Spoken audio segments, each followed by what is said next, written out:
A good show. It is going to be good. Will you host with me? Yeah, sure. Okay, terrific. Are you asking me? I'm asking you out on a date. Okay. Okay. We've been dating all morning. We have been.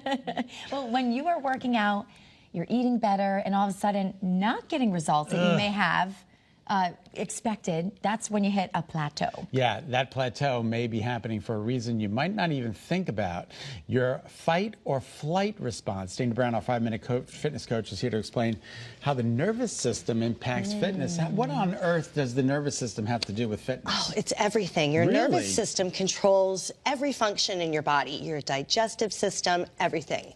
So your immune system, so important. And when we're exercising, we are doing things to throw off our nervous system on purpose, right? We tear our muscles, our cortisol levels and adrenaline levels rise, our oxidative state changes.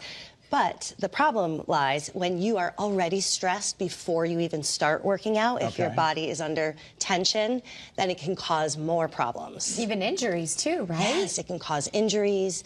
And so if you're feeling really tired before you even work out, you might want to reconsider the plan. If your plan was to do like a HIIT workout or go for a run or spin, maybe reconsider. I'm laughing because there was a time in my life, even before kids, where I was training for a relay, like a marathon relay on a team. It was called Ragnar. Oh, do you remember this when I ran across Pennsylvania? Oh, yeah. And like you hop out of a van and you get back out and you do a leg. Overnight. Yeah, and we were training for this forever, and I swear, Dana, my whole body felt inflamed. I did not look like I was achieving results that I thought I would training for something like that, but obviously I wasn't sleeping. Surprise, surprise. So is that a correlation there? Absolutely. Your cortisol levels must have been through the roof. Interesting. Yes, you were overtraining, and you weren't giving yourself the time to recover. You were probably dehydrated. Oh, yeah. Absolutely. So let me ask you a question. If you're stressed going into a workout, how do you de-stress so that you can get ready for your workout? Exactly. You start with a warm-up that helps you to ground, do some breathing, do some really good deep stretching to calm you down before you get into the harder stuff, because you still want to lift weights. We want to, you still want to do your cardio.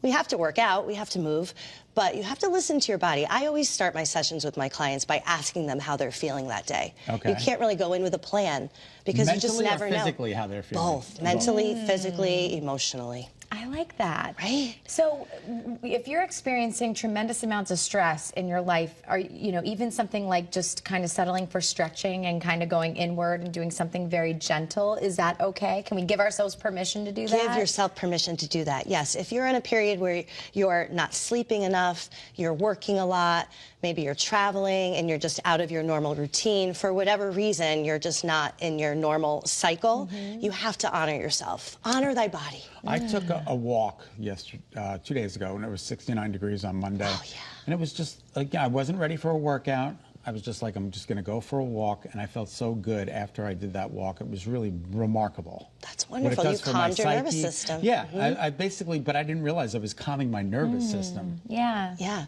We're always in fight or flight. Our lifestyle just is not conducive to feeling calm and tension-free. So we have to work at it. And even something like walking is so good for you. I think we put so much pressure on ourselves, like we need to do more, we gotta get those weights, we gotta, just strive to do more and be more, but you can meet yourself where you're at each day. Absolutely, and we're just bombarded with so much information. Yeah. You have to do a minimum of 7 hours of exercise every single week, or you're going to die before you're 60. We hear these crazy things, and it just puts so much pressure on ourselves to do more. We're always trying to, do more, be more. But sometimes you just have to reel it in. And instead of pushing, move with intention.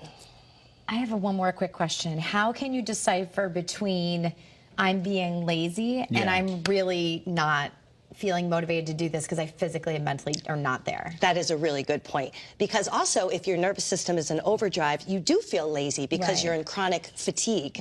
But you do have to really, it's self-awareness. Taking a minute to just really think about how your body's feeling. Do a body scan, think about how you're feeling mentally, and more importantly, emotionally.